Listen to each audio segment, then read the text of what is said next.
हे मला असं वाटतं की ह्याच सगळ्यात महत्त्वाच्या गोष्टी आहेत की ज्याच्यामधनं उद्या इंडस्ट्री येणार, कॉलेजेस येणार, इतर सगळ्या गोष्टी येणार. इकडच्या माणसाला रोजीरोटी देण्यासाठी म्हणूनच्या लागणाऱ्या ज्या गोष्टी आहेत आणि ज्या सगळ्यांना मिळू शकतात,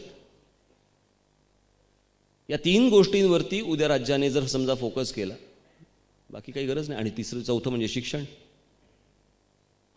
आज महाराष्ट्रामध्ये मी जेव्हा फिरतो त्यावेळेला अनेकदा असं दिसतं की मला शिक्षकांना शिकवायची वेळ आहे, त्यांनाच खरं तर ट्युशनची गरज आहे.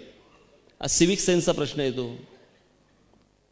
सिविक सेन्स शिकवताना कळत नाहीत, सांगत नाहीत. पुस्तकामध्ये लिहिलेल्या 4 ज्या काय ओळी आहेत, ह्याच जर तुम्हाला आतमध्ये वाचून दाखवायच्या असतील वर्गामध्ये, तर पोरगं घरीच करेल ना अभ्यास. शिक्षकाकडनं त्याच्या पलीकडे काहीतरी सांगण्याची अपेक्षा असते ना, शिकवण्याची अपेक्षा असते. ते कुठे शिकवताना दिसतच नाही. बरं, तिथेही शिकवत नाही म्हणतात नंतर शिकवणीला ये. अनेक विषय आहेत असे जी इतकी 60 वर्ष खोळंबून राहिलेले विषय. म्हणून मला तो तिटकारा त्याच्यासाठीच यायचा. मी जेव्हा निवडणूक प्रचाराच्या वेळेला मी जात असे, लोकसभा लागल्या, विधानसभा लागल्या, कॉर्पोरेशन लागले, जिल्हा परिषद लागले, पंचायत समिती लागले, प्रत्येक वेळेला आपले विषय तेच. तुमच्याकडे पाणी आणल्याशिवाय मी काही स्वस्त बसणार नाही. 10 वर्षापूर्वी हेच बोललो होतास तू. मी इकडच्या स्थानिक बेरोजगारांना रोजगार उपलब्ध करून देईन, महाराष्ट्रामधल्या 1 कोटी लोकांना. काय किती वर्ष या सगळ्या गोष्टी. अहो, घराचं प्लॅनिंग होऊ शकतं, राज्याचं नाही होऊ शकत. आणि जी सहज बाकीचे देश, आपल्या आजूबाजूच्या संपूर्ण हिंदुस्थानाच्या आजूबाजूचे देश हे जर आपल्या पुढे जात आहेत, जे आपल्या मागून आले, तुम्ही मलेशिया घ्या, तुम्ही थायलंड घ्या, बाजूला दुबई घ्या किंवा इतर अनेक देश घ्या.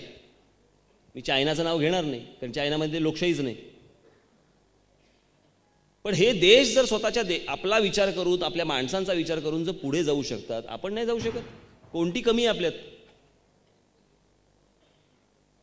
आणि तिची कमी आहे ना, ती कमी फक्त एकच आहे की राज्यकर्ते आणि विरोधी पक्ष यांना व्हिजन नाही. काय आपल्याला करायचंय, कोणासाठी करायचंय हेच माहिती नाही. महाराष्ट्रामधनं 48 खासदार दिल्लीमध्ये जातात. महाराष्ट्रातल्या एका तरी प्रश्नावरती यांचं एकमत होतं का हो? एका तरी प्रश्नावर? मग एवढी सगळे खर्च करायचा, अफाट सगळ्यांची ताकद लावायची, इतकी एनर्जी जाते, इतका पैसा जातो, इतका वेळ जातो, त्याच्यातनं या सगळ्या निवडणुका होतात, इतकी वर्ष जातात आणि प्रश्न प्रलंबित परत तेच. मी तुम्हाला खरंच सांगतो, तुम्हाला तर हे तुम्हाला असं वाटेल की मी तुमच्या टाळ्यांसाठी म्हणून वाक्य बोलतोय. माझ्या हातामध्ये सूत्र आली ना, महाराष्ट्र सुतासारखा सरळ करून ठेवीन, सुतासारखा सरळ. आणि मग हे आंडू पांडू तर कोणी यायचे पण नाहीत नंतर.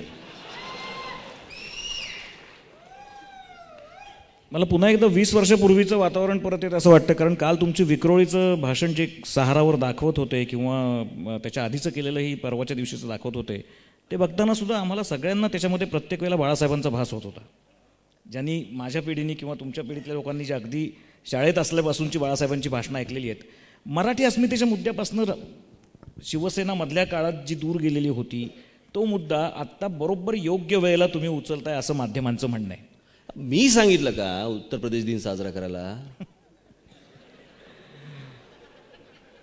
मी काय कुंडली काढून, मी काय पंचांग काढून बसलो होतो की हा दिवस तुमचा, हा उत्तर प्रदेश दिन, असं काही बसलो होतो का? मी साजरा करणार ते, विरोध करणार मी. त्यांनी साजरा केला नसतं तर मी विरोध पण केला नसतं, बाकीच्या गोष्टींकडे केला असता विरोध. तर त्याच्यामुळे हे काय असं कोठे पकडून आपण चालतो का या सगळ्या याच्यामध्ये?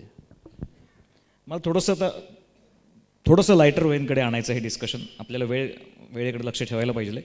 मला एक सांगा, या सगळ्या राजकारणाच्या गोष्टीमध्ये तुमचा जो सगळ्यात आवडता प्रांत, कलेचा प्रांत, त्याच्याकडे संपूर्ण दुर्लक्ष होतं तुम्हाला असं वाटत नाही? होतंय ना, इलाज नाही. म्हणजे कदाचित आम्हाला राज ठाकरे हे उत्तम चित्रपट निर्माते, दिग्दर्शक, तुमच्या संगीताबद्दल एवढा व्यासंग आहे, म्हणजे आपल्या बऱ्याचशा श्रोत्यांना, दर्शकांना माहिती नसेल की संगीताबद्दल तुमचं ज्ञान अफाट आहे. स्वतः उत्तम ज्ञान नाही, कान आहे फक्त. कान आहे असं धरून चाला, कानानेच शेवटी ज्ञान मिळतं. पण या सगळ्या तुमच्या आवडीच्या उद्योगाकडे संपूर्ण दुर्लक्ष होतं असं वाटत नाही का तुम्हाला? नाही, म्युझिक ऐकतो मी. गाणी ऐकतो. आत्ताच ऐकत होतो जोधा अकबरची गाणी गाडीत. नाही तर ह्यांना वाटायचं ह्याला रस्त्याने असा बिजा फिरत असतो की काय काहीतरी का वॉकमन बिकमन लावून. नाही, पण तुमचं जे ते करणं असतं ते सगळं बेफाटच असतं, म्हणजे ते छोट्या पातळीवरचं काही नसतंच. तुम्ही साधं प्रदर्शन छोटं जरी सुचतच नाही.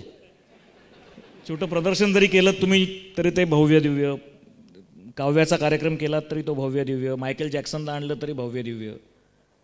तर त्या पद्धतीमध्ये तुम्हाला स्वतःचे क्रिएशन एखादं काही करावं असं वाटलं नाही का? वर्तमानपत्र वगैरे बाजूला ठेवा, पण एक खरं सांगू ना समीरन, वाटायला काय वाटतंच, नाशाला भाग नाही, पण असं दोन दगडांवरती पाय ठेवून नाही चालता येत.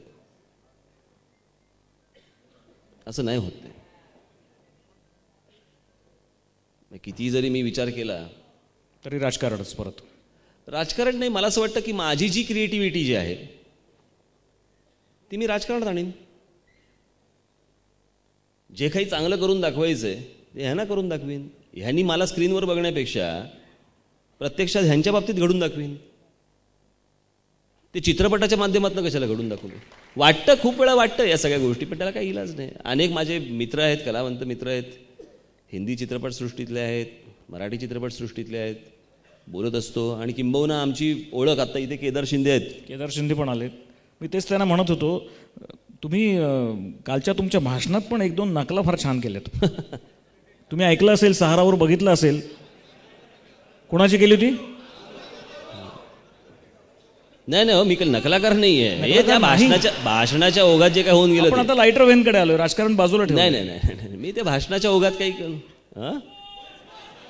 नाही, वन्स मोर ताबडतोब मागायचा असतो. तो काल केलेला आहे. काल ओरडला असतं तर काल दाखवलं असतं मी. एक शेवटाकडे आपण येऊयात परत एकदा. मला एक पुन्हा एकदा आत्ता महाराष्ट्रात जे वातावरण निर्माण झालं आहे त्याबद्दल तुमचं एक सिन्सिअर आवाहन तुमच्या कार्यकर्त्यांना म्हणा किंवा इतरांना म्हणा. आत्ता जे वातावरण झालेलं आहे महाराष्ट्रामध्ये, तुमच्या मनामध्ये आत्ता परप्रांतीयांच्या विषयी असलेली कुठलीही भावना ही, ज्याला आपण एक अशी सिख किंवा विचित्र नाही आहे. तुम्ही आत्ता ते बोलतानाही क्लिअर केलेलं आहे की इथे येण्याविषयी किंवा राहण्याविषयी, काम करण्याविषयी आक्षेप नाही. पण आत्ता त्याचा जो तीव्र पडसाद उठलेला आहे, जे आत्ता मला दुपारी येतानाच कळलं की काही ठिकाणी मारहाण झाली, तुमच्याही कार्यकर्त्यांना पोलिसांच्या लाठ्या खाव्या लागल्या मुंबईत, असं आत्ता नुकतंच कळालेलं आहे. तर या सगळ्या गोष्टीला एक प्रकारचा संयम कुठंतरी आवश्यक आहे. तर तुम्हाला असं वाटत नाही का की तुम्ही तुमच्या कार्यकर्त्यांना काही सांगावं या गोष्टीमध्ये? प्रश्न असा आहे, या सगळ्या ह्याच्यामध्ये तो साबू आहे ना, तो समाजवादी पार्टीचा साबू आझमी, जो सटकन सटकतो गुन्हे करून, पटक्कन सटकतो हातामधनं, त्यांनी तोंडावरती ताबा ठेवावा. आम्ही संयम राखू. मी फक्त उत्तर प्रदेश दिनाबद्दल बोलल्यानंतर त्यांनी सांगितलं मी लाठी आणि काठ्या वाटपाचा कार्यक्रम करीन. हे ज्या वेळेला तो बोलला त्याच्यानंतर मी सांगितलं की ते जर काठ्या वाटणार असतील तर आम्ही तलवारी महाराष्ट्रामध्ये वाटू. हे त्यांच्यानंतर बोललेलो आहे. ही प्रतिक्रिया आहे. मी आत्तापर्यंत ह्या सगळ्या गोष्टी ज्या केल्या किंवा बोललो ह्या प्रतिक्रिया आहेत. आजही महाराष्ट्र नवनिर्माण सेनेच्या कार्यकर्त्यांकडनं झालेली गोष्ट ही प्रतिक्रिया आहे. त्यांनी त्यांचे थोबाडं बंद करावीत. या सगळ्या गोष्टी बंद होतील. एकतर महाराष्ट्राचे म्हणून राहा, नाहीतर रोजीरोटीला आलोय म्हणून चिप पडायचं आणि निघून जायचं. संपलं. मला असं वाटतं महाराष्ट्र नवनिर्माण सेनेच्या भूमिकेविषयी, प्रायोरिटीविषयी आणि कालच्या आणि आजच्या 2 दिवसाच्या वादळाविषयी राजजींशी आपण बोललो. याच्या पुढच्या काळात त्यांची लाईन काय राहणार आहे, त्यांच्या स्वप्नातलं महाराष्ट्र कसं आहे, महाराष्ट्र पुढची आव्हानं कुठली आहेत याविषयी ते बोलले. मला असं वाटतं की जे मुद्दे मनातले आहेत त्याची उत्तर समोर मिळालेले असतानाच कुठला क्षण थांबायचं हे आपल्याला कळायला लागतं. आमची अशी इच्छा होती की त्या लाईटर व्हेनमध्ये पुढे आणखीन काही बोलावं, पण आत्ताची वेळ ती नाही आहे. आणि आत्ता बाकीचे सुद्धा त्यांचे कार्यक्रम खूप ठरलेले आहेत. आपल्याला माहिती आहे महाराष्ट्रातली परिस्थिती सध्या काय आहे आत्ता. त्यामुळे मी राजजी इथे आले, त्यांनी आपल्या प्रश्नांना उत्तरं दिली, त्याबद्दल दिशा फाउंडेशनतर्फे, आपल्या पिंपरी चिंचवडकरांतर्फे मनापासून आभार मानतो. नमस्कार. नमस्कार. यानंतर सचिन साठे यांना विनंती, आपण उपस्थितांचे आभार मानावेत. सन्माननीय सचिन साठे. कार्यक्रमाच्या निमित्ताने महाराष्ट्र नवनिर्माण सेनेचे युवा स्वप्न माननीय राजसाहेब ठाकरे यांचे प्रथम मी दिशा सोशल फाउंडेशनच्या वतीने आभार मानतो. तसेच कार्यक्रमासाठी ज्येष्ठ पत्रकार संवादक